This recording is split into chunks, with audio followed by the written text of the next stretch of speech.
If you found my ninja tips in any of my other videos helpful, then this video where I answer 10 common questions asked by fellow children's authors is for you. Hi there, I'm Eevi, an award-winning children's author and ghostwriter over on eevijones.com and the creator of Children's Book University. I create videos specifically for children's authors, so be sure to subscribe so you don't miss my weekly videos. I have so many ninja tips and tricks sprinkled throughout my weekly videos, so I wanted to create something that held nothing but ninja tips, made up of some of the most frequently asked questions I receive, but that don't really warrant a whole separate video. This also gives me an opportunity to point you toward videos that I have already created that you can watch if you want to go a bit deeper on any of these topics. I already made a part 1 of these frequently asked questions and made sure to add the link to it in the description below. If you yourself have a question you have always wondered about, feel free to let me know in the comments below so I can respond to it in one of my future videos. So let's jump right in. Question 1 was asked by Claire. Should my author bio be written in first or in third person?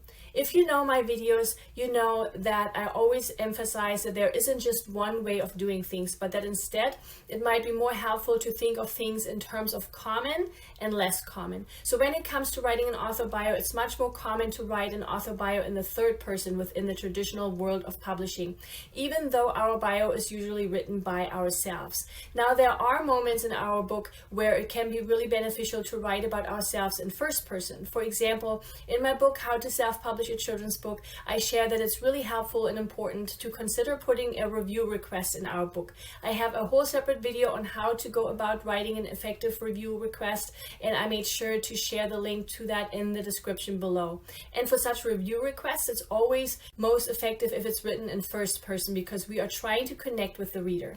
Why? Because we are about to place an ask, right? An ask for the reader to leave a heartfelt review. Author bios, on the other hand, mostly serve a slightly different purpose and are meant to be more professional, because what we will want to make sure to remember and consider is that our author bio usually has different uses. For example, when others are featuring us for, let's say, an interview, instead of writing their own bio for us, media will often simply go to our Amazon page or our About page on our website and grab our author bio directly from there. So that's why author bios, or any bios for that matter, are often written in third person. I have a whole separate video on how to actually write our very own effective author bio with lots and lots of examples, so I have added the link to that in the description below.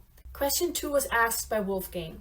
Is there a page number minimum my children's book needs to have? Here it's important to know that our answer depends on A, the print-on-demand platform we are planning to use for our beautiful children's book, and B, what format we want to create, whether we want a paperback or hardcover for our book, because the minimum number of pages required to be able to print our children's book differs between the different platforms and between the different formats. So let's take a look. The KDP minimum page count, or number of pages for paperbacks required to print our book, is currently 24 pages, and over on Ingram Spark it is currently 18 pages. And at the making of this video, KDP's minimum page count, or number of pages for hardcovers, is currently still 76 pages, which I hope will be lowered once KDP is out of its beta phase for hardcovers. Fingers crossed. And over on Ingram Spark, the hardcovers minimum required page count is 18. My quick and really useful ninja tip when it comes to figuring out the number of pages for longer children's books, like chapter books for example, without having to sit down and physically counting the pages, would be to simply look at our book's PDF file that we have created to be submitted in KDP. After opening that PDF file, however many number of pages it shows in our PDF's page count, that's our total number of pages for our book. Now, if our book shouldn't meet that minimum required page count, do not worry, because remember that that minimum number of pages includes all the pages of our book, not just those that make up our story. So any pages that are part of the front and back matter of our book are included, like our title page, our copyright page, and our author page. And there are other creative ways to increase our page count as well, mainly through the creation of other materials that might go along really well with our wonderful book, like this little additional bunny craft I added for one of my clients' book right here. I have a whole separate video that shares a lot more creative ideas on how we can add to our book to make it even more fun and valuable to our little readers, so make sure to watch that video as well well, and I've shared it below. And of course, I have a whole separate video on page numbers and number of pages that I shared in the description below, so make sure to watch that one as well, because there is a difference between the terms page number and number of pages. Question 3 was asked by Russell, and he asked, does our page count have to be even? Here, the short answer is not really. Now, when uploading our book onto Ingram Spark, for example, it will ask us to add our book's number of pages. And whenever we add an uneven number, it comes back with an error message saying that our number of pages needs to be divisible by 2. The reason for this is that each page always has a front and back, right? So when our book is being printed, it will always have an even number of pages. But that doesn't mean that our book's content itself needs to be that many pages. So whenever it turns out that our book's content only fills an odd number of pages, we have 2 options. Option 1 is to simply not worry about it and simply leave it blank. So if our book only covers 27 pages, we can simply round up the number we enter to 28, and the back of that one last page will simply be blank.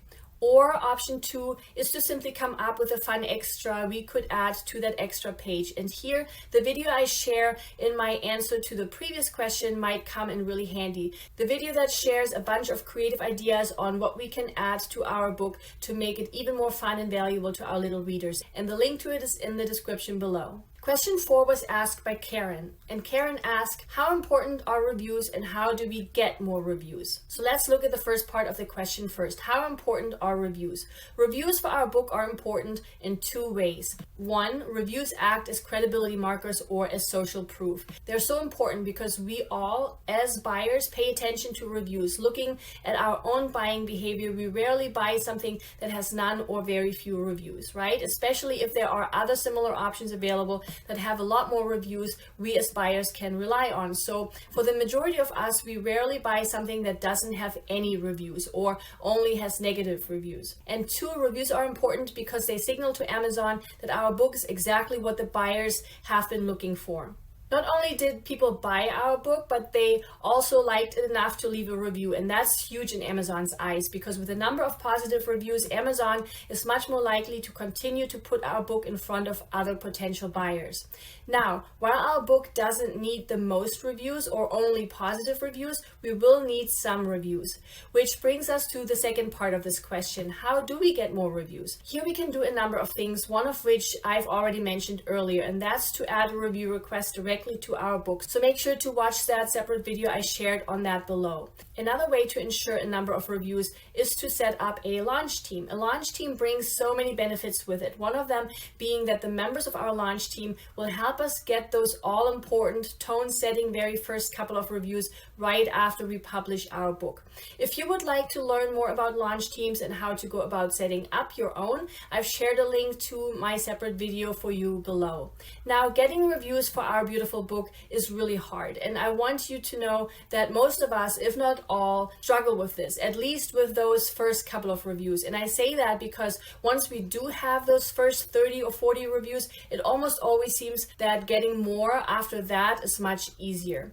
Which is why I created something called Magic Reviews, a system that is specifically meant to help us authors gain those first couple of reviews for our beautiful children's book, where by combining our efforts and joining forces, we are able to support one another. If you've heard me talk about this before, you know that access to Magic Reviews is limited to a number of authors each month, so I have set up a waitlist we can join. It has already helped facilitate hundreds of reviews for fellow authors, so if that's something you might find helpful as well, I've added the link to it in the description below. Question 5 was asked by Holly. Holly asked, is one trim size better than others for children's books? Looking at shelves that are filled with children's books, we'll find that those books come in all sorts of sizes. So I would say there isn't one trim size per se that would be better than all the rest. There is no one trim size. Instead, there are more optimal and less optimal sizes that I would argue mainly depend on one main thing, and that's the age group our book is meant for. And that's because most age groups come with an industry standard size. size, a size that is more common than others. So we will want to ask ourselves how old our target audience is.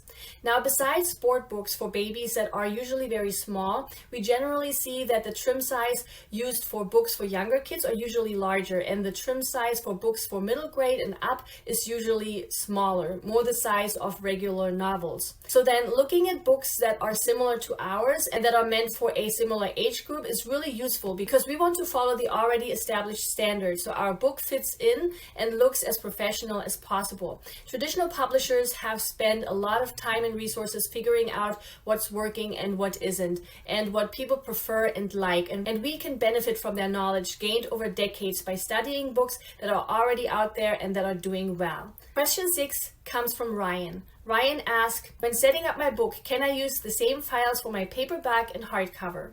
When looking at our files, we will want to make two main distinctions.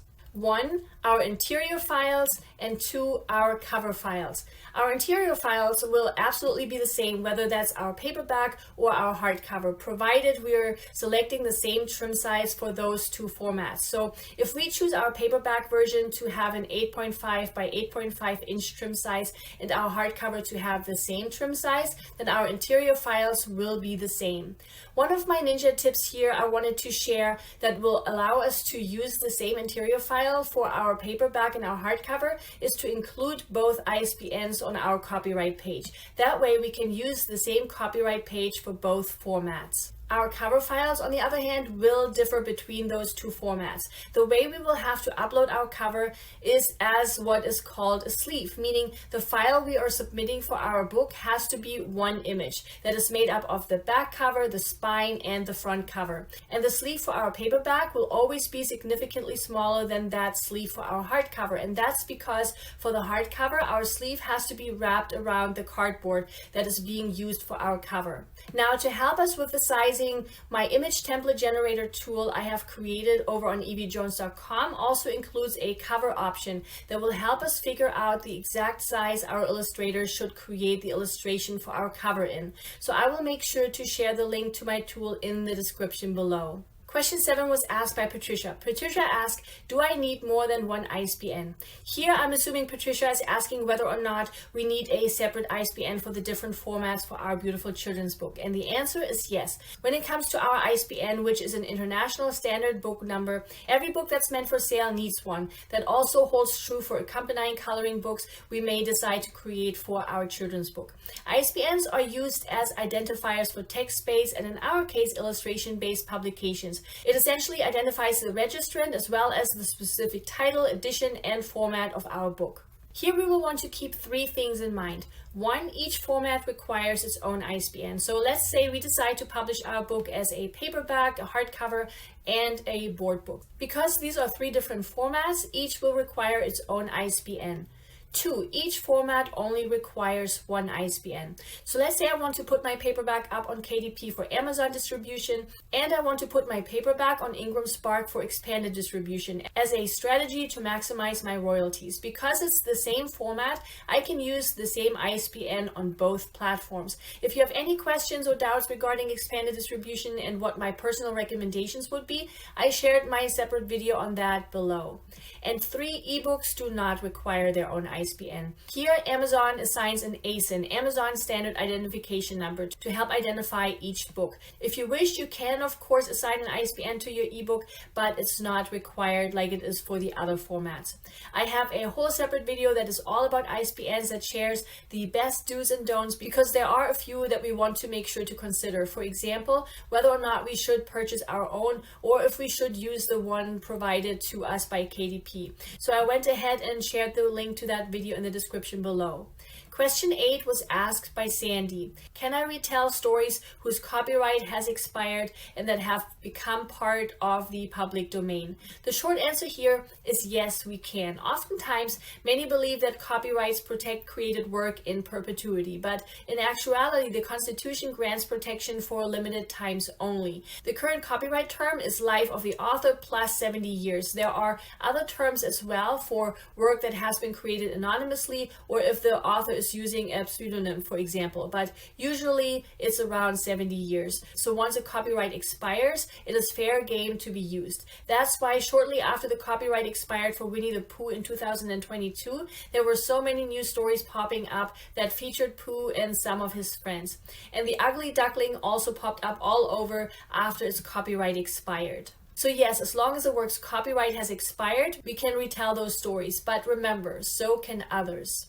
Question 9 was asked by Marley. And Marley asked, what is KDP Select and what is Kindle Unlimited? That's something that really confused me a lot in the very beginning as well, because sometimes people would say KDP Select and other times I would hear Kindle Unlimited. In essence, KDP Select and Kindle Unlimited describe the same program, just from two different sides or perspectives.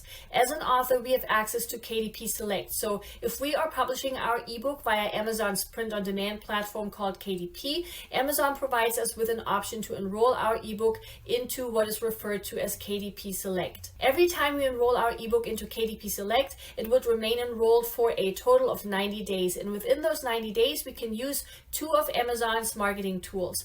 One, we can get a total of 5 days during which we can offer our ebook for absolutely free. And two, we get up to 7 days where we can set a countdown deal for our book.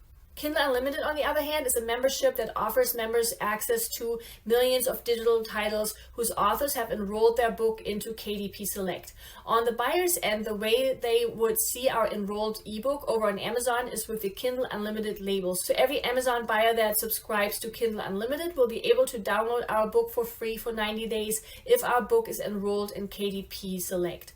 Using KDP Select can be a great marketing tool for our book. So if you would like to learn a bit more, I have made a separate video all about KDP Select that talks about the advantages and disadvantages, the special requirements, and also if and when I would recommend using this marketing tool. I've added the link to the description below. And finally, question 10 was asked by Namrata. And Namrata asked, if someone is already using a certain title, can I still use it for my own book? And conversely, can someone else use my title for their book? Here, the short answer is yes. Others can use our title for their book, and so can we. And that's because copyright does not protect names, titles, slogans, or short phrases. In some cases, these things may be protected as trademarks. Nike, for example, holds several trademarks, including their famous swoosh symbol and the phrase or slogan, "Just do it." So they have a trademark on their name, their slogan, and their symbol. So it's not copyright, but trademark protected. One of my own books is called Sometimes It Rains, and if we were to take a look over on Amazon, we would find multiple books with that title. Now, I did do my research before I decided to go with this title, despite the fact that there are already other books out there with the same title. And I decided for it because using this title was really important to me. So we as authors will have to make a calculated decision whether or not we are okay with other books having the same title. Now, that being said, there are ways to trademark a book's title. For example, when the title is used for a series of books, it can qualify for federal trademark registration. And that's because the name of a series of books is considered a brand. So while we usually cannot trademark the name of a single book, we can trademark a series of books. And Mary Pope Osborne's The Magic Treehouse series is a great example here. While she couldn't trademark the title Time of the Turtle King of this particular book right here, she trademarked the series title of her books, The Magic Treehouse. Now, today's video format was a bit different from my other weekly videos, but I really think that even if a question doesn't require an entire video, having them answered and explained is important. I so hope you found this video really helpful and that it addressed some of your own questions you may have had. Please give this video a thumbs up and subscribe if you haven't yet. It really encourages me to keep making free videos for you just like this one. Here's to learning more with every video we watch. Bye!